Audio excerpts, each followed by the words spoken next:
and it is my pleasure.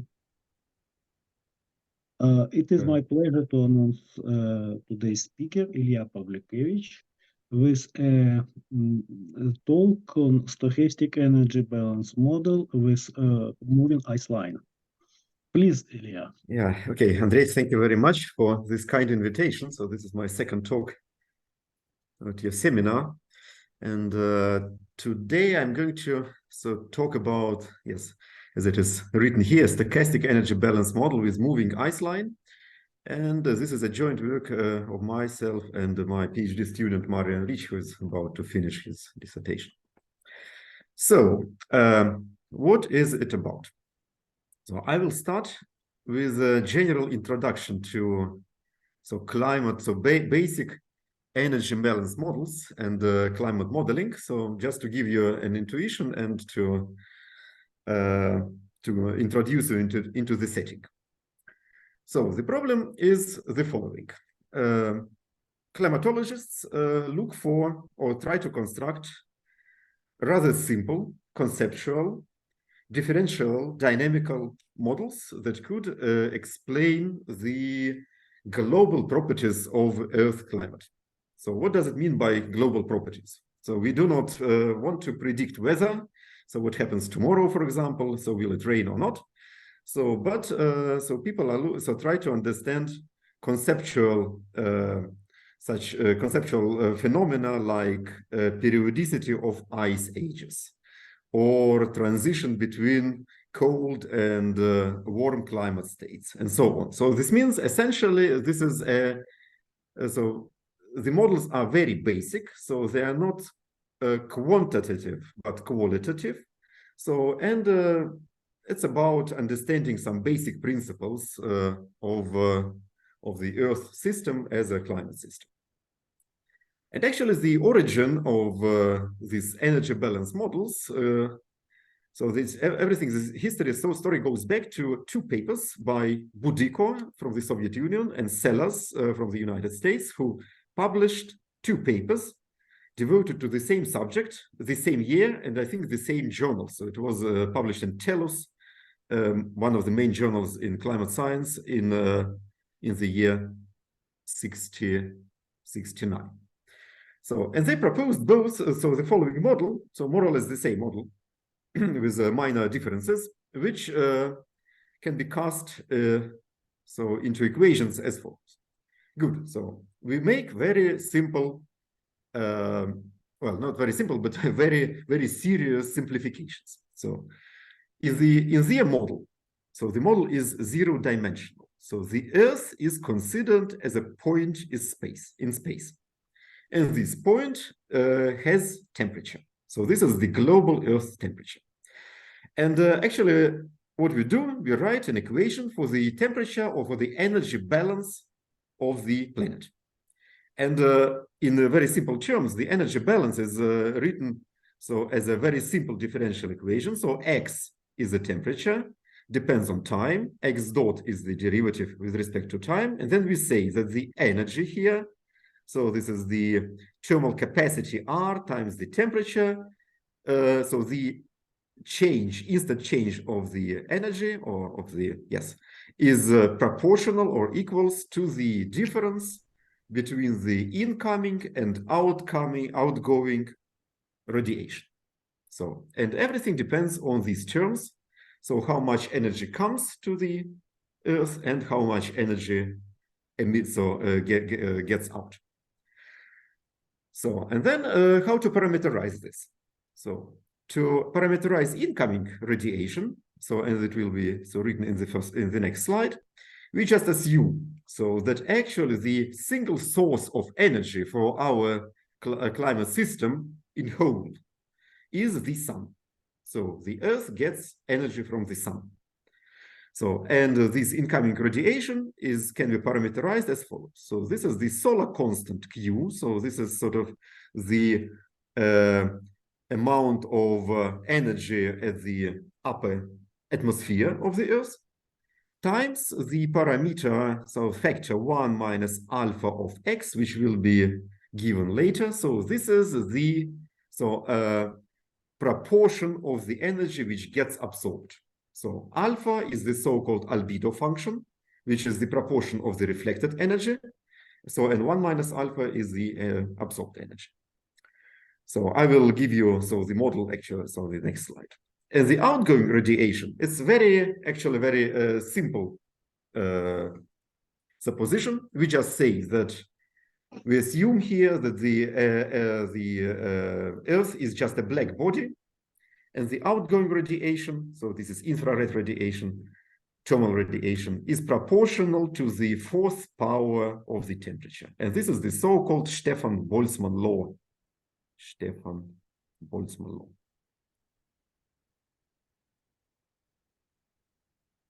law. For the black body.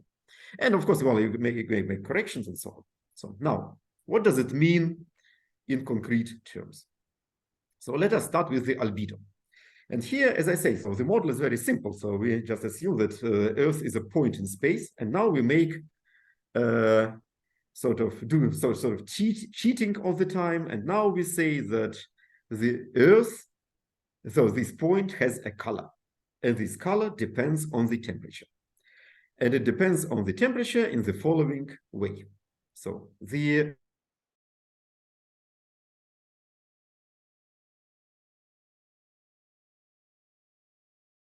important property that we have, X, is the proportion of the reflected radiation or irradiance to the received irradiance. And now the question is, how much does the Earth reflect? How much radiation? And the idea, well, by Boudico and Sellers at the same time was the following. So you see, the proportion of radiation depends on the temperature in the sense that it depends on the color. So, and the color of the Earth depends on the temperature in the following sense. If the temperatures are very low, so then a large proportion of the Earth's surface is covered by ice, and ice is white, or snow is white. And we know so that in summer you have to take a white hat on, so in order to protect yourself from the sun. So this means, so for cold temperatures, we can assume that the albedo is rather high. And for the lower temperatures, so there is almost no ice on the Earth. And so the Earth's surface is covered by vegetation or by water, and the albedo is low. And these are the pictures here. So for example, so these are the simulations what was the size of the ice sheet, so 20,000 years ago, roughly speaking. So this is the picture today. And if you want to get some numbers about the albedo, so this is, for example, so these are the numbers. So the new snow or fresh snow has the albedo about 70–80%, so higher. And for lower temperatures, for higher temperatures, so grass or forest have absorb a lot of energy. So these are albedos of the type 80%. So this means, yes. And now the idea by Boudico and Sellers was the following. So let us assume that albedo has the following form. So we have two thresholds, two special critical values of the temperature. So to say, roughly speaking, the cold state and the warm temperature, so the cold and warm critical temperatures. And we say that if the temperature is higher, so then albedo is lower.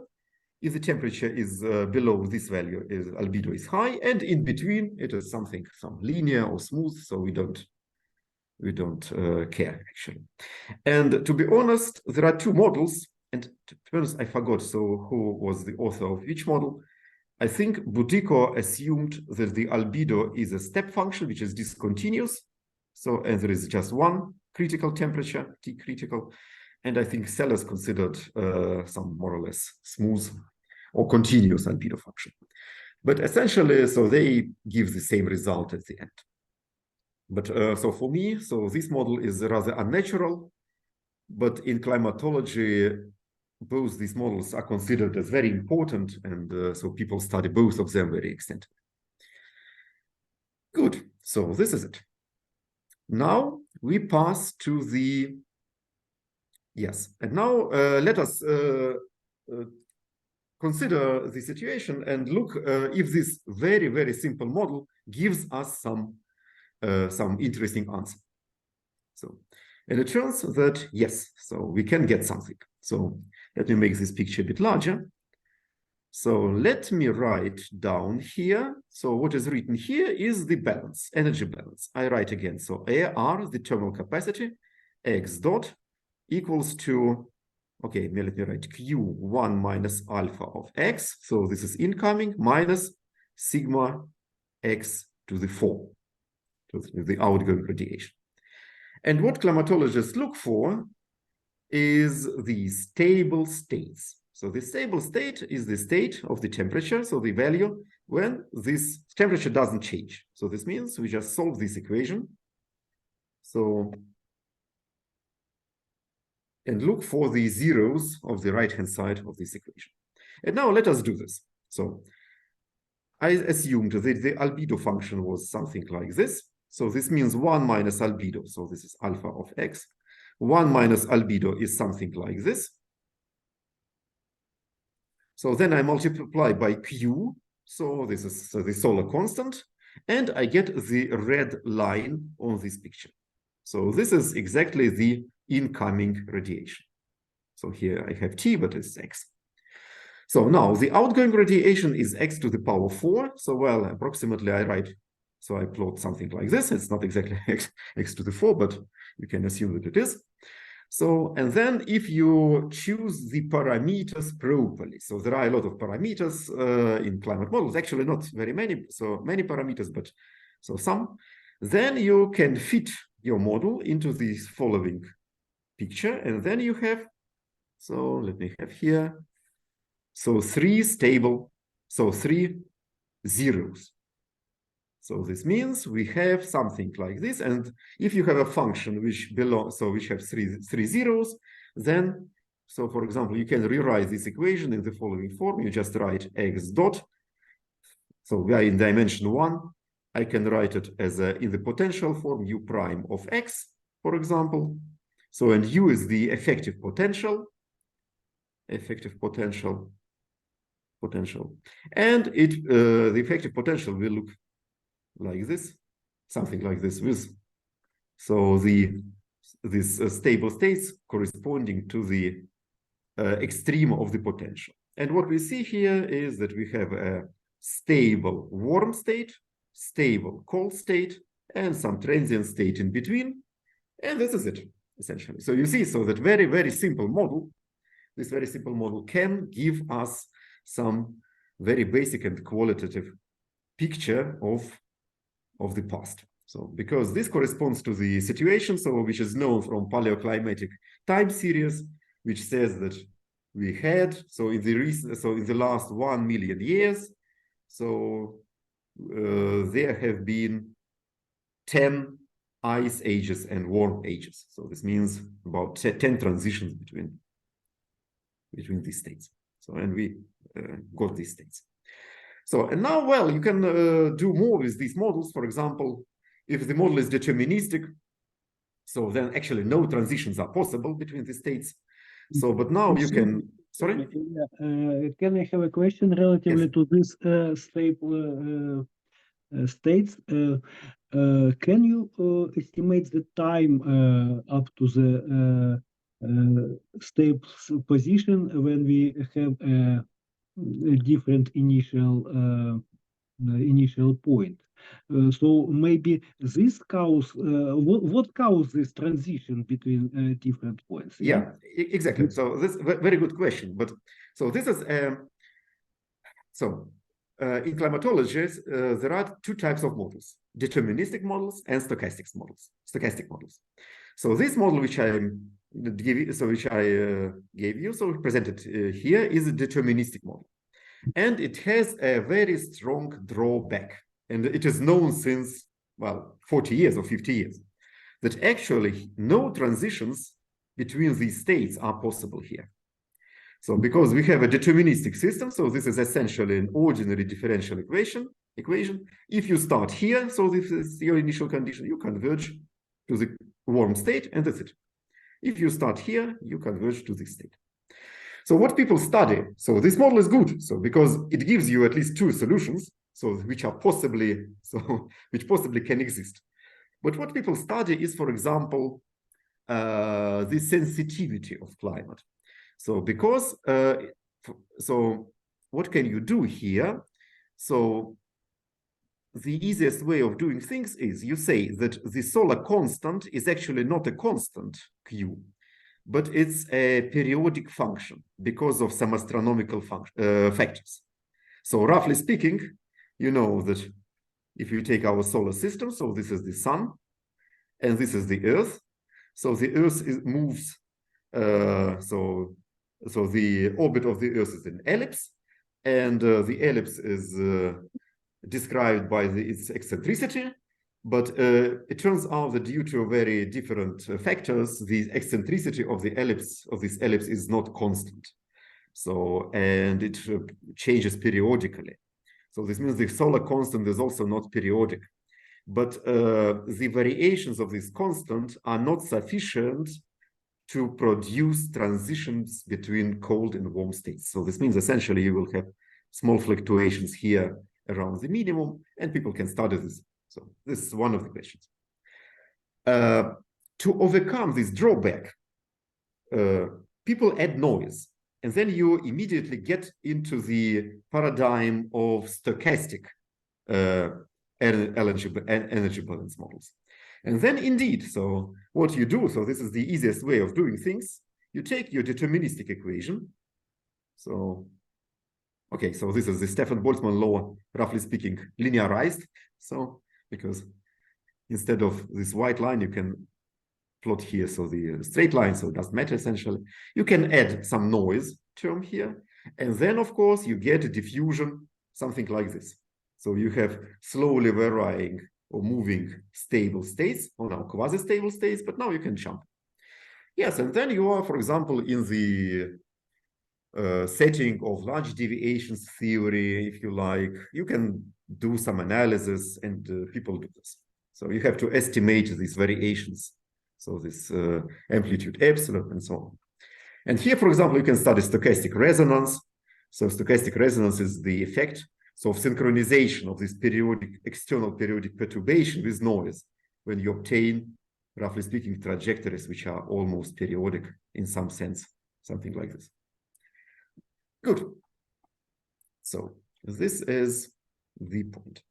And now you see, of course, this model is extremely simple. And so people are not satisfied with this model. And so it is maybe a bit funny for climatologists, but for mathematicians, it's a big step. Now we can pass from a zero-dimensional model to a one-dimensional model, which makes things more complicated. So, of course, they were also, so these models, one-dimensional models, were suggested, well, you see, 5 years later, so after the works, seminal works by Budico and Sellers, so in 75 approximately, so 50 years ago. So, and the idea is as follows. So now we take, so the Earth, and from the climatological point of view, actually, so everything which is interesting for us or essential for the climate occurs in the northern hemisphere. So because in the northern hemisphere, there are a lot of continents and not too much water. So we have just, well, some parts of the Atlantic Ocean and Pacific Ocean, but we have Eurasia, Asia, so Asia, Europe, and Northern America. So in the southern hemisphere, so this dynamics is less interesting, so because of different factors.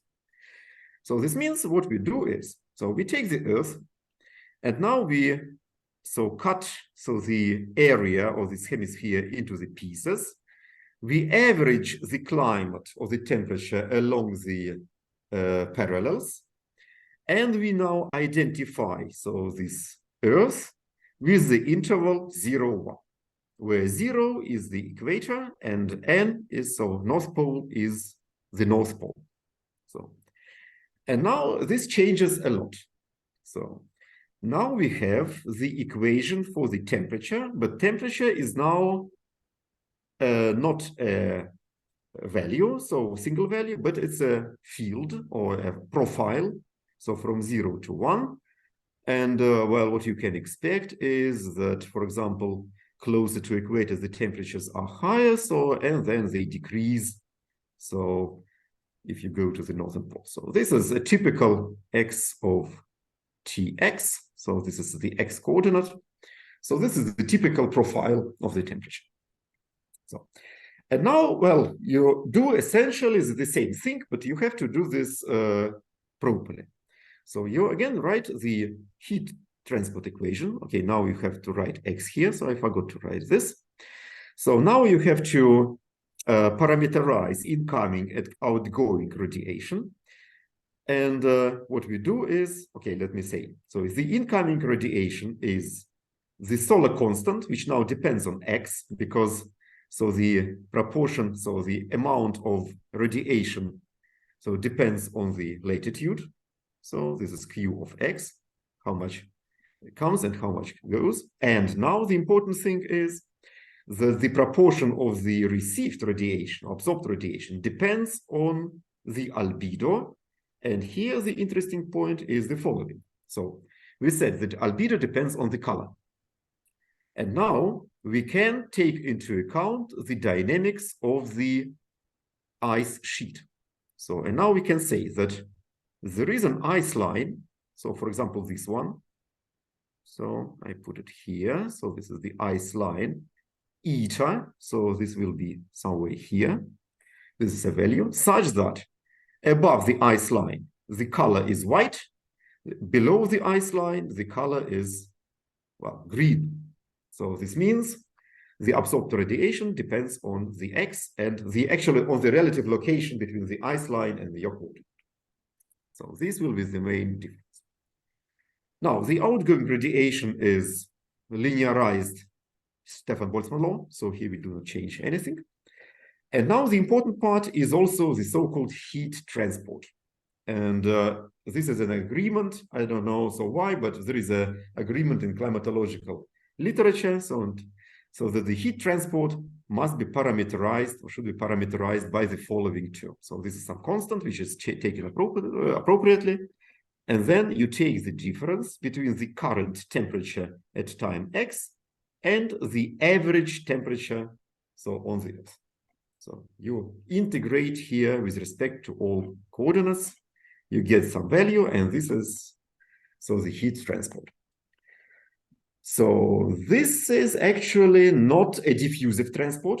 So this has to be said. So because essentially, and we do not consider this in this model. So, but it can be the question. So actually we can also add here the Laplace operator of our temperature or something like this. So, or some gradient of x, something like this. So these are diffusive and transport terms. I do not consider them in this model. They are sort of a different structure. So because so these operators are sort of local. So they depend on the so behavior of the temperature in the local, so in the neighborhood of a point.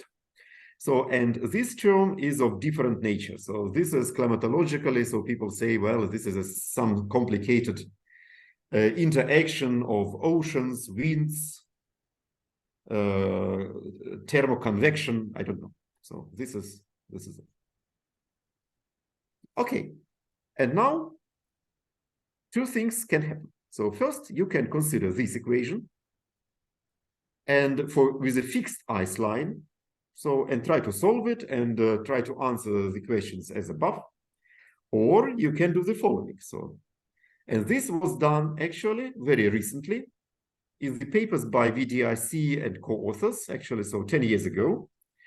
So she suggested the one-dimensional energy balance model with moving ice line. And the idea is here that the following, so that the ice line, eta, is itself a solution, so it evolves dynamically. And this is a solution to the following equation. So, and the difficulty here, as you can immediately see, is that it depends on the current temperature on the ice line minus some critical temperature. So this is x critical is minus 10 degrees Celsius. I don't know so why, but this is a climatologically so appropriate number. So, and now we have the following thing. So now we have a system of equations. So where the second equation is evaluated in the unknown first equation. So the solution of the unknown first equation. And it has to be solved. And I think there is 4 or 5 papers by VDIC, co-authors and different people, so who studied this deterministic model of this type very extensively and obtained results. And the answers that people get are actually about the limiting of stable states, and then you can calculate the stable profiles of the temperature and stable values of the ice line, and then you study sensitivity and so on and so on. And what we are going to do is we are going to study the stochastic energy balance model with moving ice line. And it turns out that, well, you can pose the same questions, but first you have to pose the problem and study as usual, so in mathematics, so existence, uniqueness, convergence, and so on and so on. So, and here we just, so let me come to the mathematical setting. So, the dynamics that we consider, so is given by the following, so has the following form. So we have a system of 2 equations, essentially, so this one and this one. So the first equation is for the temperature profile, and this is an equation for a now random field xt x.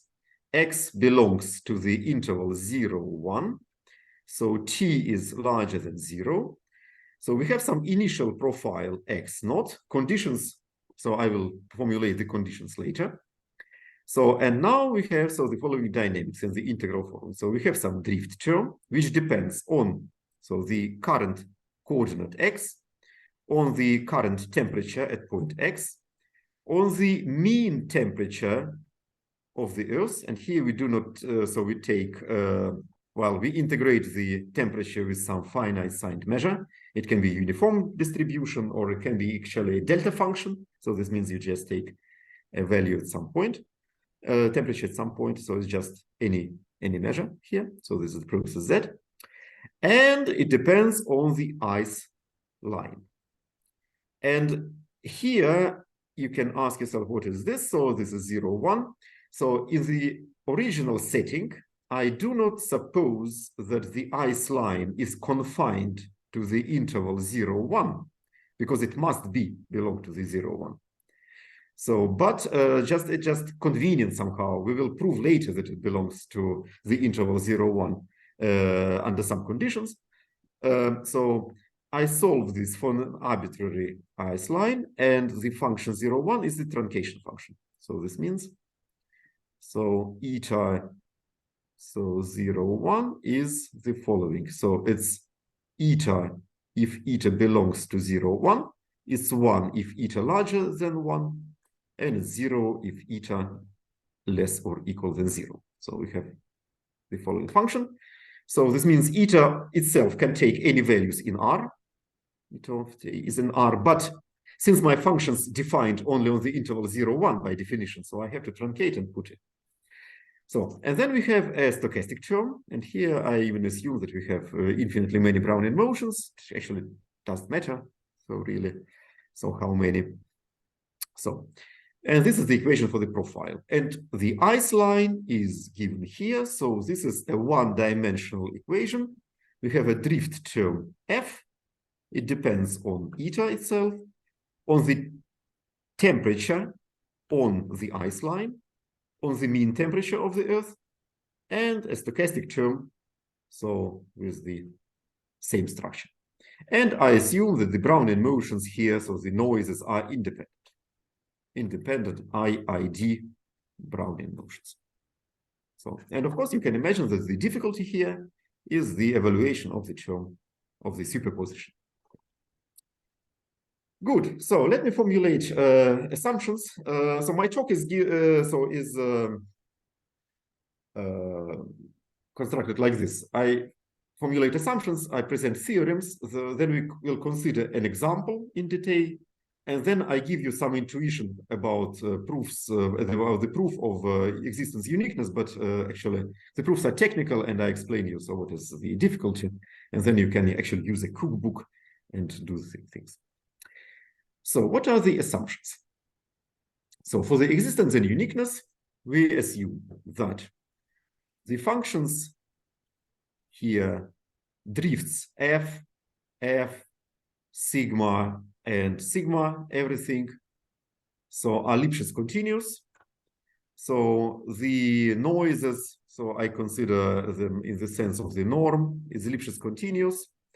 So all derivatives in all senses are bounded, also Lipschitz continuous with respect to all variables. So here all derivatives are also bounded and Lipschitz continuous with all variables.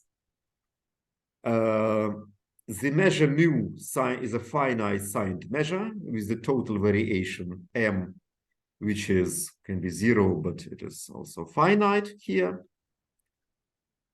And then, so we can prove the following.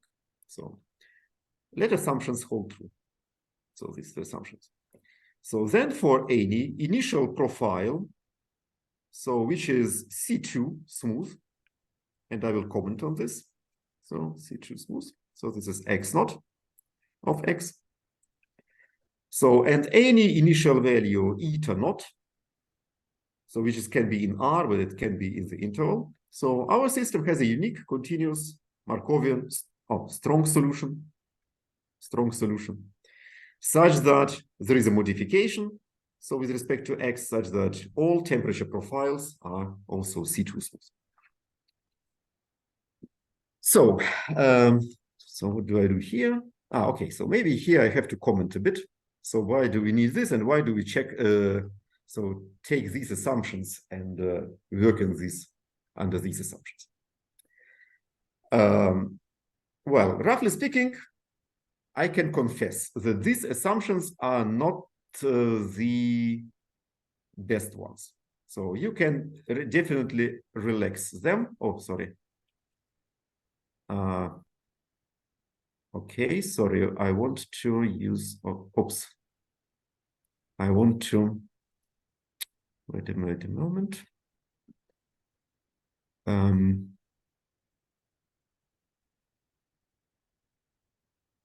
Oh, yes. So I want to add here just a line. Okay. So the idea is as follows. So you see, so roughly speaking, so if you consider the equation x dot of t, oops, sorry, x dot of t,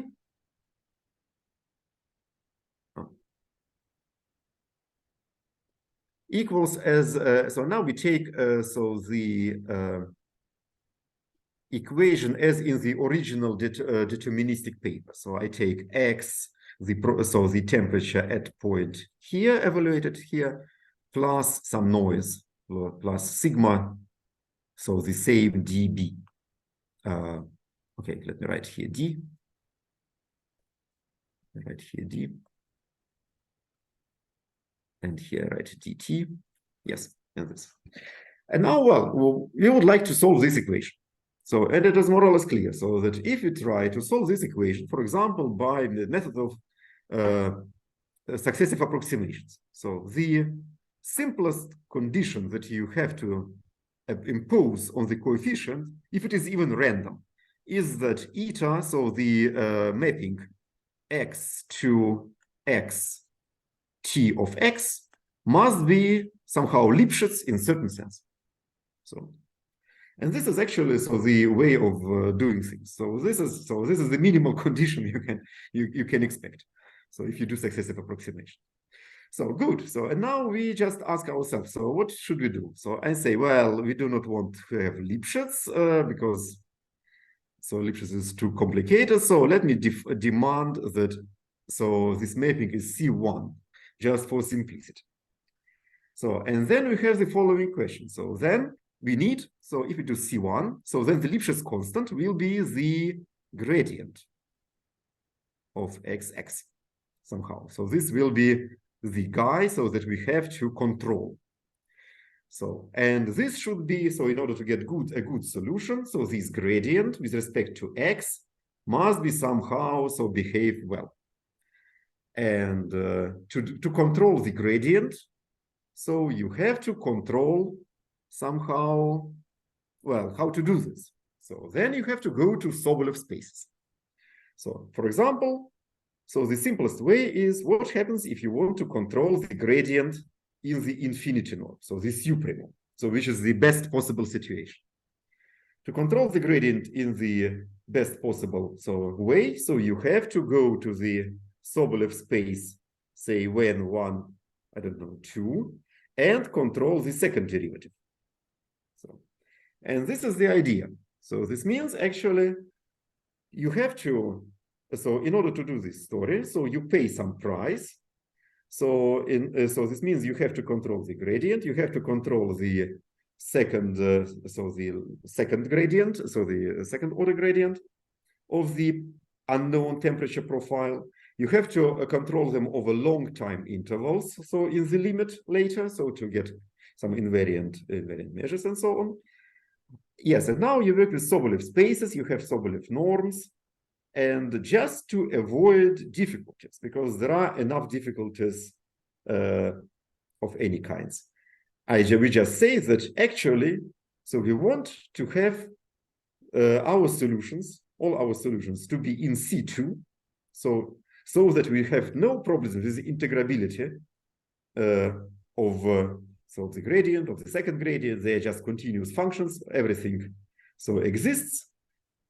And so we do sort of mix so between things. So we say that we, under our conditions, so we have so C2 functions, but we will use some theory of Sobolev spaces in order to get long-term estimates of certain Sobolev norms, and which allow us to control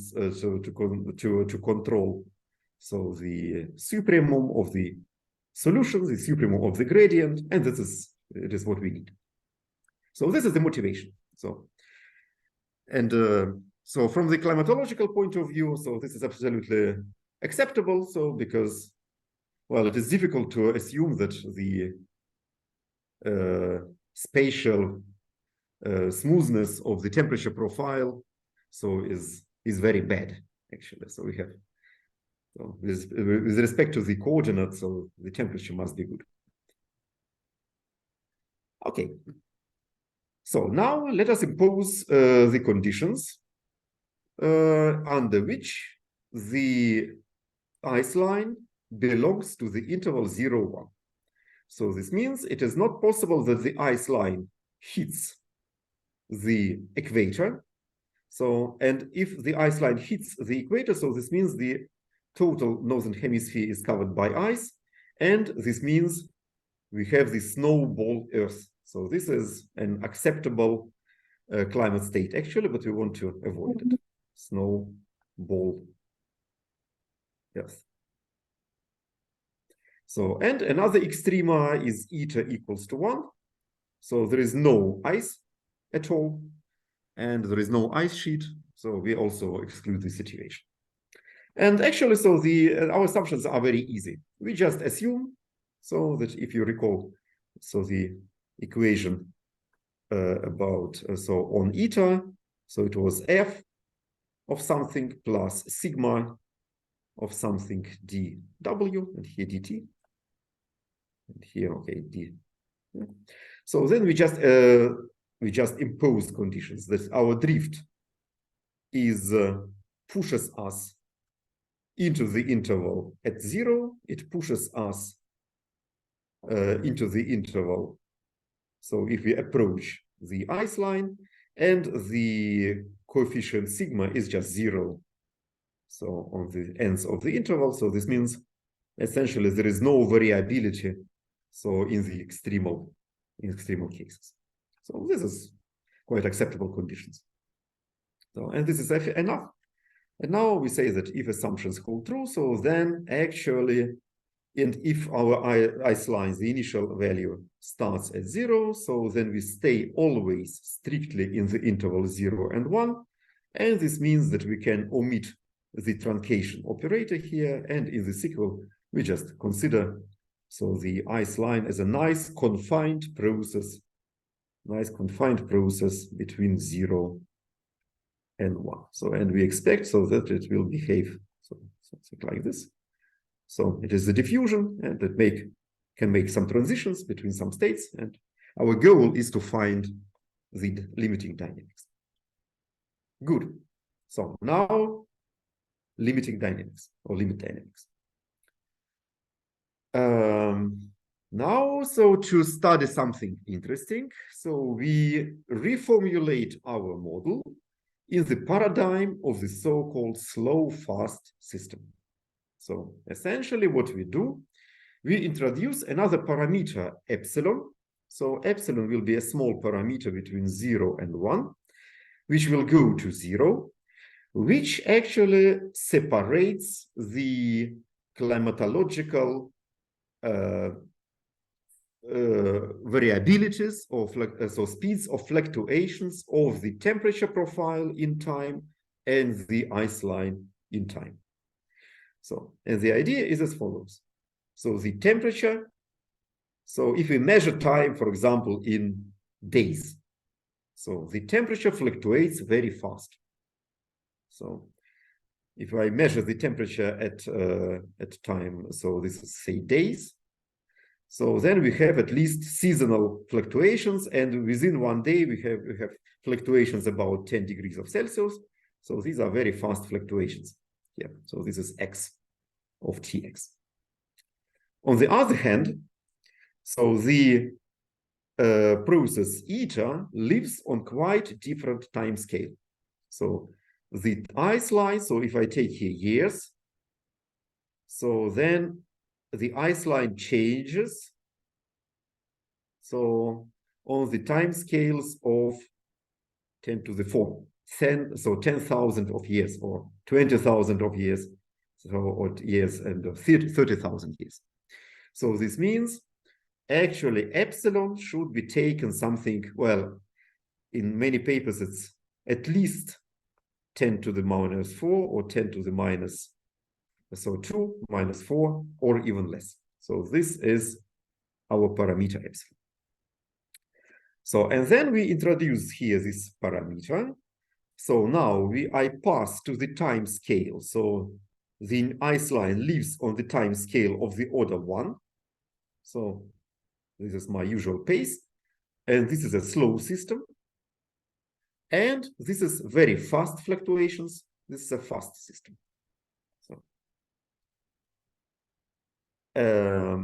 Here I have 1 divided by epsilon, and here I have square root of epsilon, because actually, this should be understood as b of t divided by epsilon. This is roughly speaking in the distribution, 1 divided square root of epsilon b of t. This is a time change in the Brownian motion. It has been made, and I put epsilon with the square root in front of the Brownian motion. Good. And now we are in the slow-fast dynamics. And this means we can do the following. We will do stochastic averaging procedure. We will determine the effective dynamics of the ice line in the limit of small epsilon. To do stochastic, to do averaging. What do we need? We need certain stability assumptions on our system. We do not want that on very long time intervals, the temperatures somehow explode, or the ice line, well, the ice line cannot explode, but it can fluctuate very rapidly, we do not want this. This means we need some confined dynamics. And the assumptions under which this is made are the following. The assumptions are also natural. Now I assume that the variances of this fast fluctuation things are bounded in some sense. We have bounded diffusion. Then we have sort of this is, you can recognize, this is sort of Lyapunov condition on the system, on the temperature. We have here the drift f, we have here some conditions on sigma, and we impose the conditions that for all x, eta, so all values x, so the derivative with respect to large x, so which is our temperature, so plus this value, so is negative. So this means essentially you can imagine that our temperature, so or our drift, temperature drift, with respect to the temperature x, so is sort of uniformly sort of on Stein-Uhlenbeck process. So, and there should be a balance between diffusive part and this restoring force. So, which is a quite natural assumption. So then we need another Lyapunov type condition, which appears because of the presence of this average temperature. So this process that the average temperature of the Earth can be, so must be treated separately, and it appears technically, so is the proof. So we need certain assumptions, and this is also sort of Lyapunov condition. So, and the condition should be of this type, and under these assumptions we so can prove things.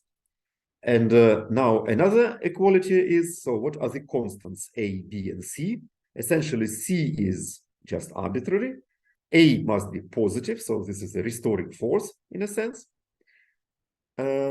Sorry, so this is, yes, this is correct.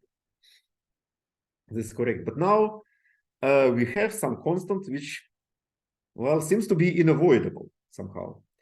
So which appears from the Sobolev type estimates. So the following condition should be satisfied. So A must be bigger than B over 2, 1 plus C mu of C squared, where C mu is this constant. And now you can ask yourself, so why? So M is the total variation of our signed measure mu. And what is this?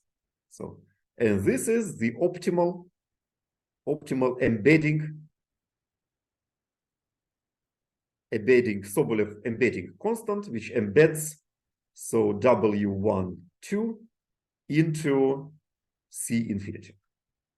So, and well, there is a whole theory how to calculate optimal constants, and it turns out that actually, so this is a paper by Marti, 1983. So that says that the optimal embedding constant is tangents hyperbolicus 1 minus 1. So, and this is approximately 1.14.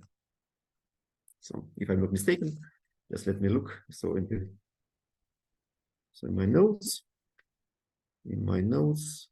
so don't have it here. Yeah, so I think it's strict, so a bit larger. Yes, exactly. So this is a bit larger than, it's a bit larger than 1. So this means the Sobolev constant is the following. So if I take F infinity norm, so infinity norm of some constant, so then this is C Sobolev, so which depends on some. So, and here I take a Sobolev norm F, here W1, 2. So, and the best Sobolev constant is this one. But the good news is that actually, that if this side measure has bounded density, then you can also take so the supremum of this density. So as a constant. So it depends on what type of estimates you use in order to estimate the integral of the temperature profile. So, and this means that at least in our example, so if you take mu being the Lebesgue measure, so then C equals to 1. And so the condition is very simple. So the condition will be A larger than B in our example. Good. So then we can prove the following sort of technical estimates which are used in the proofs. I do not go into detail here. Under these assumptions, which I formulated above, so these Lyapunov type conditions, so you can control so Sobolev norms of the solution and of the gradient of the solution. so with respect to some values which depend solely on the initial condition. So, and since we said that the initial condition is always C2, so well, these are just essentially just constants. So this is good news. So, and these estimates are uniform over all time horizons and over all epsilons. So this is important thing. So this is finite things here. And this is sufficient for the proof. And now, so let us go to the average. So, well, averaging has been, is known for years or for decades, and stochastic averaging also from the papers by Hasminsky and the seminal, the classical books by Skorokhod and many others and so on. So essentially, you know what to do. So if you do averaging, you take the fast system. So, and then you say, once the fast system changes fast, and the slow system changes slowly, you can freeze the slow system and just consider the fast system with the frozen parameter eta. So this means you just consider the frozen equation, so for the temperature profile, and then you have to impose certain assumptions concerning averaging. So, and what is averaging? Averaging means that the integrals with respect to times converge to certain integrals with respect to the space, which is an integral with respect to the invariant measure, roughly speaking. And this is the assumptions are just more or less standard. We assume that this frozen system is ergodic. So this means that in some sense, for some certain test functions, the integrals of our test functions converge to a certain mean value, to the certain mean value with certain rate, which goes to 0, well, somehow uniformly over some parameters, and well, for technical reasons, for example, we need this estimate. So, and then it is no big surprise that this limiting value is nothing else. So yes, this is an average with respect to the invariant distribution of the slow-fast system. And then we can calculate our effective drift and effective diffusion coefficient as averages with respect to the invariant distributions of the frozen system. So we have here some integrals, and if these functions are nice, so then also not a big surprise that we have here the convergence. So this is a theorem. So that if our slow fast system converges nicely, and if the functions f hat and sigma hat are well defined, so then our ice-line process in the limit converges to a certain solution of a nice SDE with certain coefficients, and well, if the coefficients are Lipschitz continuous and so on, so then the solution is unique. So otherwise you can study all pathological cases if you like. Great. So this is the result actually. And yes, and actually, as very often happens in averaging, if the diffusion coefficient does not depend on other parameters of the system, it depends only on eta itself, on the ice line, then actually the convergence is even in the UCP sense. It's a strong convergence, and you have to average the drift coefficient, and the diffusion coefficient will be the original one, and you have strong convergence. Good. So these are the results. And now let me briefly, I have 5 or 6 minutes. So let me go to the example and show what happens. So actually, the idea was that the conditions are formulated in such a way so that the original deterministic model can be put into the stochastic setting, and we can compare and extend the deterministic results. So what do deterministic people do? So we have to define our drift coefficient for the temperature. So this will be 1 divided by the thermal capacity of the Earth. So this is my function q of x, which depends on the latitude of the Earth. And from the climatological reasons, so this S dependence is given by this second Legendre polynomial. So this is a usual approximation. So this is this function. So the albedo function is taken smooth, and it takes, so it has the following form. Eta is here. Okay, so x is here, and well, it is some tangens hyperbolicus. Oh no, it's different. Oops, sorry. It's just like this, something like this. So these are two values, and this is water, this is ice. So these are climatological values. So k is some large parameter. So, and the parameters here, A, B, C, so they all have climatological meaning. And so they are calculated. So they have dimension of something like watt per square meter, I don't remember. So, good. So this means this is our function f, and we can rewrite it in our notation as minus ax plus bz plus something, which is bounded. Good. In our example, so I take just one Brownian motion, not infinitely many, but one Brownian motion. And I assume that the diffusion coefficient sigma, so I have integral of sigma dB of S. So for the temperature profile, it does not depend on X, and it has the following form. So, well, it has some meaning, but it depends yes. on X. Yeah. Sorry? It depends on small x. It does not depend on large x. Yes. And it does not depend on z. So, but it depends on on small x, exactly. So now, in the deterministic model, so the drift term was the following. So it was x minus x critical. And you see, it does not satisfy our assumptions, because in our assumptions, for example, f, okay, I have to, yes, f, for example, at 0, xz has to be positive and negative in the North Pole. So this does not fit into our setting. So then what we do essentially, well, we kill this dependence, we multiply by something. So again, Arcus tangens, and then I multiply by something which makes this function to be 0 at 0 and 1, and then I subtract some linear function, well, so that I get some nice dynamics, something like this. Well, this is sort of artificial, but yeah, what should we do? So this is a modification.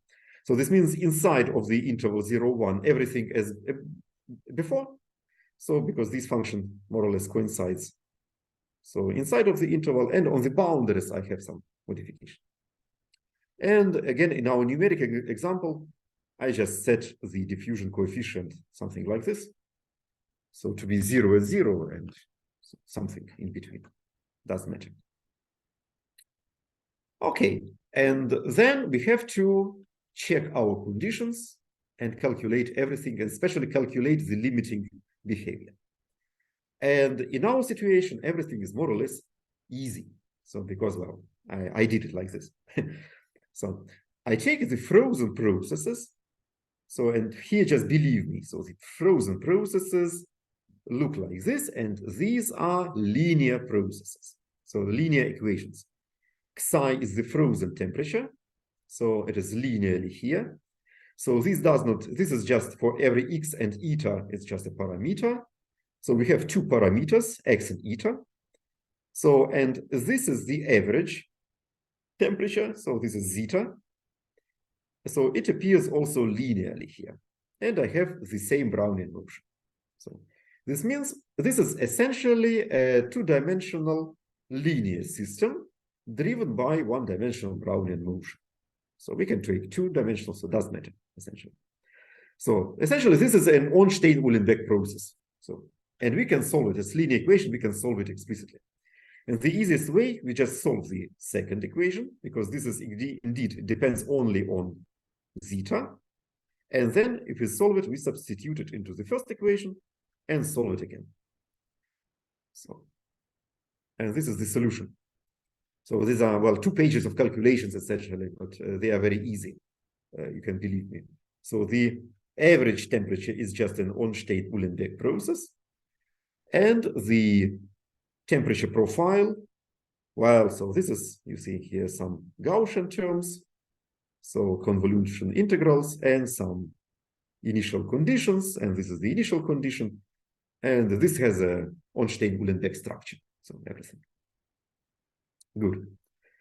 What we see from this is immediately the following. So this pair is, of course, Gaussian, and we can write down explicitly its distribution. So, and we can explicitly calculate the limit or the limiting measure. So we just pass t to infinity and we get some integrals which are Gaussians here, and so we can do this.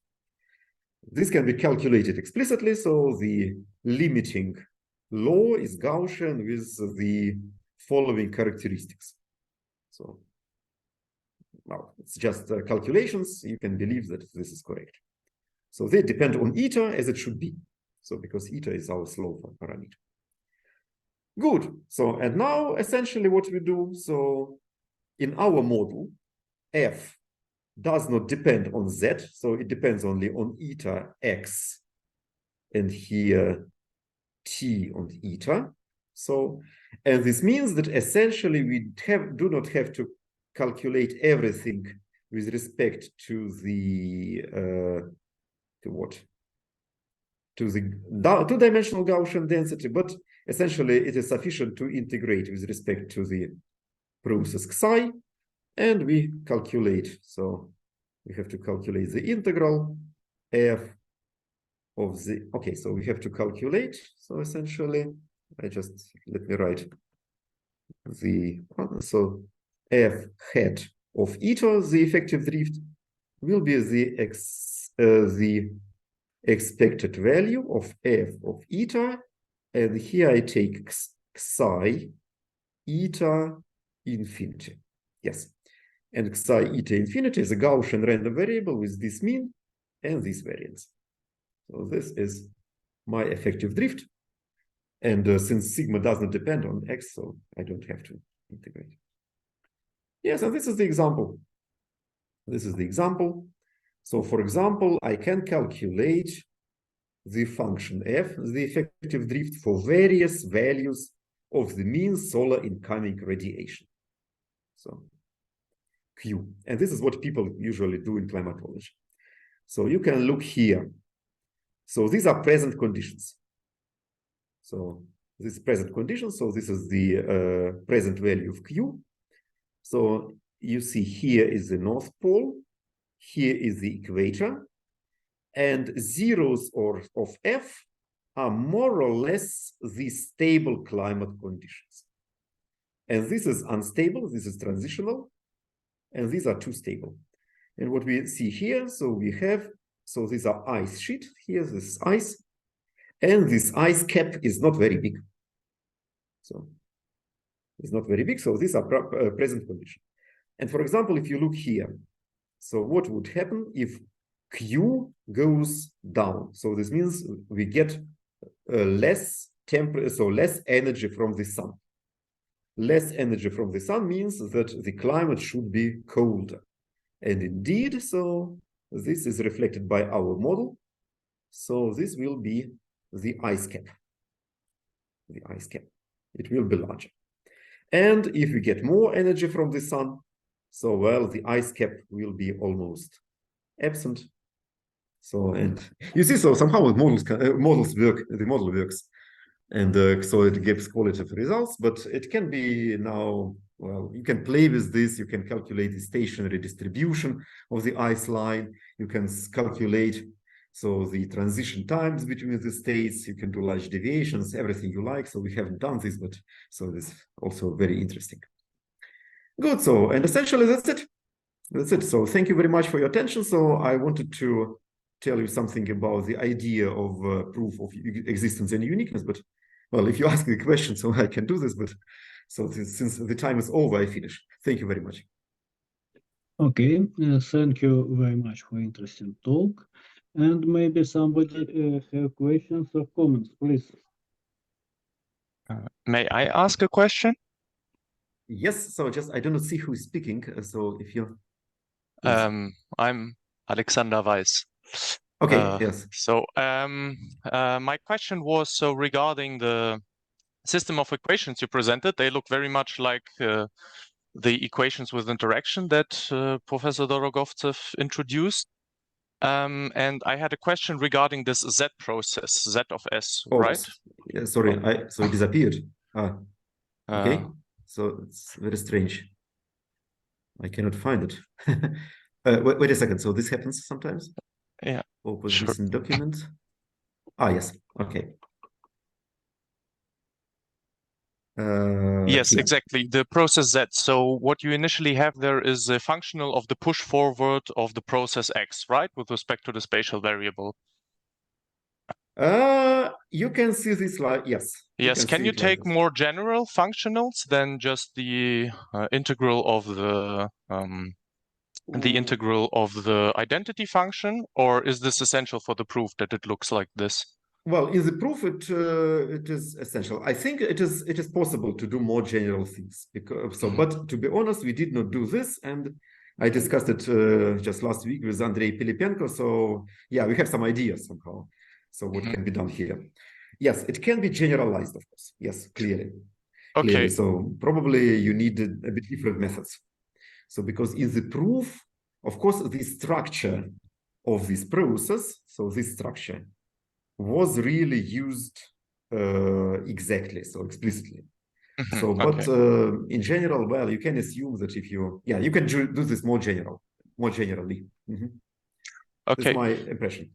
Then my small second question, why do you take into consideration signed measures? Is it coming from the model that it is useful to consider signed measures instead of just probability measures, or is it more convenient to work with the total variation norm rather than the Wasserstein distance? It makes absolutely no difference whatsoever. So we use this because we can and because it costs nothing. But you can imagine the following situation. So, for example, assume that your measure is concentrated somehow near some point, or you take a delta function, yes, something like this. So essentially, you take a temperature. So your dynamics depends on the temperature on the latitude x naught, for example, and it just may be convenient that you take this temperature with a sign, positive sign or negative sign, or I don't know. So, but to be honest, no difference whatsoever. So okay, yeah. So the total variation norm doesn't play a decisive role in the proof? No, absolutely. Okay. It's just a constant, and since we can do this, we do this. But okay, so just to avoid further questions. So, okay, thank you. Yeah. Thank you. Other questions, please? I have a question. Could you? So I cannot see the speaker. So Vitaly, is it you? Vitaly Kondrovsky. Yes. Okay. So hello. Okay. Thank you for the interesting talk. I have a question regarding you. You comment a little bit, but so about the diffusion operator, and now I see the equation for the process X, and actually it is driven by a colored noise, and you need to do that like this because you want to have a good regularity with respect to the special variable X. But if you would put like in the white noise there, so without claiming any regularity for the noise, so then you would need the regularized effect probably by Laplacian. So could you comment anything about whether, so say the last term or the diffusion term can be replaced by something what is driven by a cylindrical Brownian motion, but you have a Laplacian? Would that problem be very complicated? So this is a good question. So to be honest, yeah. So I think it can be done. So this is just a different setting. So if you put Laplace operator, and this is actually what climatologists also discuss. If you put Laplace operator, so then you go up to a bit different paradigm, so different settings. So then you have to work on certain Hilbert space. You have to impose certain boundary conditions. So your solution will be, so for example, Neumann conditions on the temperature profile and so on. Your noise should satisfy certain conditions also, and so on. It is sort of a bit different problem.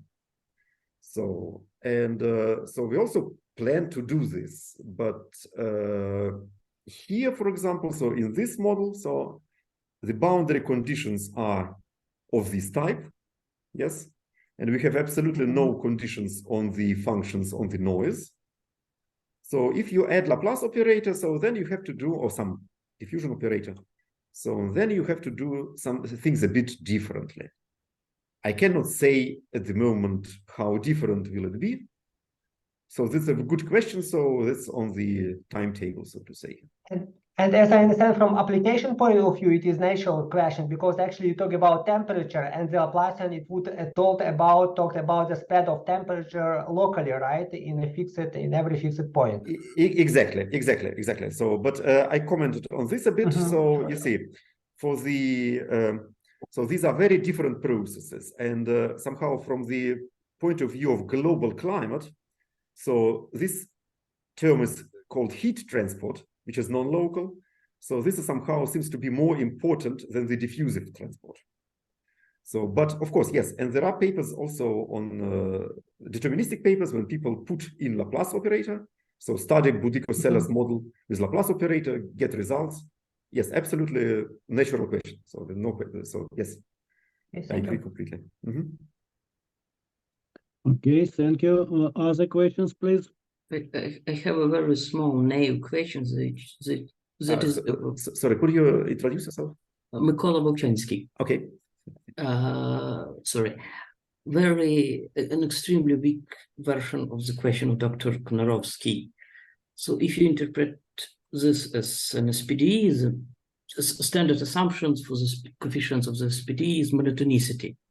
And you spoke you spoke very much about properties and controlling the derivatives of your coefficients.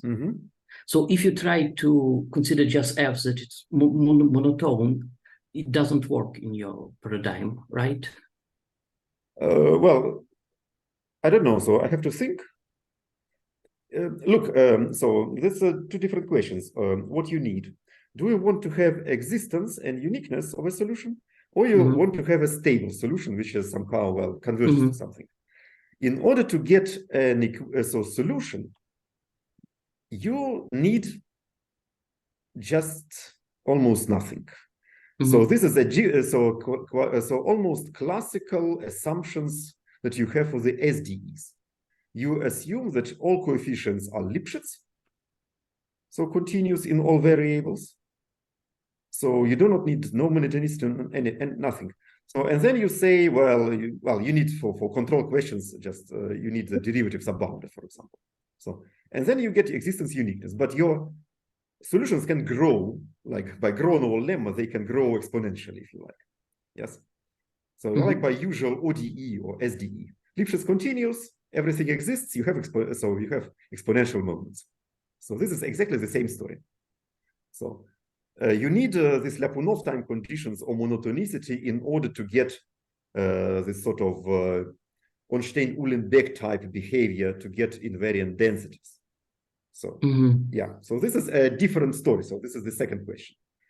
So for existence, you just need, I don't know, so in the SPDE setting, so do you need more? Probably yes. So, you need less, you need weaker assumptions, but they came from a very different perspective.